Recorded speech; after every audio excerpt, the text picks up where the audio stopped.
जाधवांची कन्या भोसलेंची सून शिवबांची माता भाग्य कोणते अजून हिंदवी स्वराज्याचे पताके नवी अभिमानाने डोलते लक्ष देऊ नये का मी जिजाऊ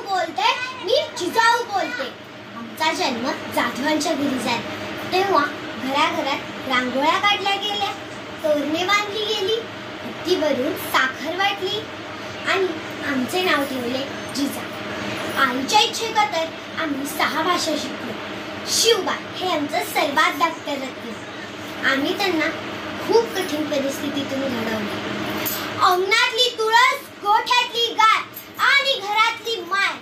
यांच्यावर जर कोणी वाकडी नजर टाकली तर त्याची गय केली जाणार नाही ही शिकवण आम्ही अखंड स्वराज्याला दिली आणि ही शिकवण आमच्या शिवबांनी पूर्ण केली त्यामुळे शिवबा